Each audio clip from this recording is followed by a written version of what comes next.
نواز but صاحب نے Paris سے سوال کیا ہے کہ دنیا اتنی ترقی کر گئی، ایجوکیشن اتنی عام ہو رہی، لیکن توہمات کے اندر ہماری عوام پھر بھی پڑی ہوئی ہے۔ انہوں نے دو چار مثالیں دیں کہ جعلی لوگوں کے پاس جانا اور ان سے جا کے تمنائیں یا دعائیں یا التجائیں کرنا، جیسے سو کولڈ لوگ آج کل پاکستان کے اور انڈیا کے مختلف علاقوں کے اندر بیٹھے ہوئے ہیں، اور انہوں نے بہت سی خبریں پھیلا رکھی ہیں اپنے بارے میں، ان کے پاس جن ہیں، یہ ہیں، وہ ہیں، یعنی پیر کو نام کو بدنام کیا ہوا ہے۔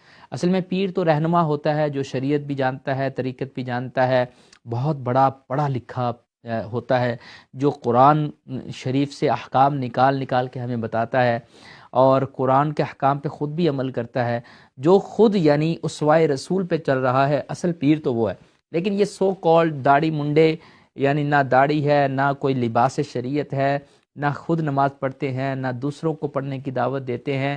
یہ جو لوگ مختلف گاؤں دیہاتوں میں، گرانز میں بیٹھے ہوئے ہیں، ولیجز میں بیٹھے ہوئے ہیں، یہ لوگ عورتوں کو مس گائیڈ کرتے ہیں اور ان سے فائدہ اٹھاتے ہیں، اور معاذ اللہ کہیں کہیں تو بے شرمی کی خبریں بھی ملتی ہیں۔ یہ ایسے توہمات یہ ختم ہونے چاہیے۔ ایجوکیشن کو ہم عام کریں، عورتوں کو ایجوکیٹ کریں۔ ایجوکیٹ کرنے کی جب میں بات کرتا ہوں تو لوگ سمجھتے ہیں ایجوکیٹ سے مراد یہ ہے ان کو کالج میں بھیجیں، ان کو یونیورسٹی میں بھیجیں۔ کالج یونیورسٹی میں تو ہماری بچیاں جا ہی رہی ہیں، جانے بھی چاہیے، چلے کوئی بات نہیں، اس کے اندر اگر پردے کا سارا طریقہ کار فالو کیا جاتا ہے۔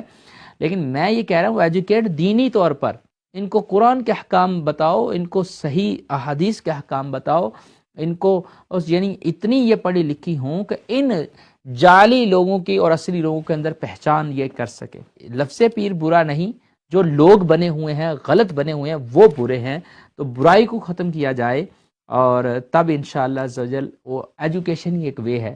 ان کو دینی ایجوکیشن ہم اپنے بچوں کو، جو یونیورسٹی میں جانے والی بچی کو بھی دینی ایجوکیشن ہم دیں، اور اس کے علاوہ جو اسکول میں جانے والی ہے اس کو بھی دین پڑھائیں۔ تو انشاءاللہ اللہ کے کرم سے ایجوکیشن کو عام کریں گے تو یہ سارے توہمات اور اس طرح کے ہر طرح کے جعلی پیر جو ہیں یہ ختم ہو جائیں گے، ان کا خاتمہ ہوگا۔ آج دین کو نشانہ ہی وجوہات کی وجہ سے بنایا جاتا ہے، اہل سنت کو نشانہ انہی غلط لوگوں کی وجہ سے بنایا جاتا ہے۔ یعنی ساری گالیاں جتنے بھی پیروں کو پڑتی ہیں نا، جو صحیح بھی ہیں بیچارے، ان کو ان گندے لوگوں کی وجہ سے پڑھ رہی ہیں۔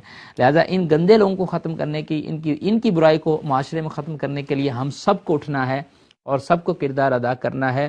مدارس اسلامیہ زیادہ سے زیادہ کھولنے ہیں، دینی ایجوکیشن کو عام کرنا ہے۔ جب شعور آئے گا، قرآن لوگوں کے دلوں کے اندر اترے گا، قرآن کا نور، تو ان جیسے سارے اندھیرے ختم ویسے ہی ہو جائیں گے۔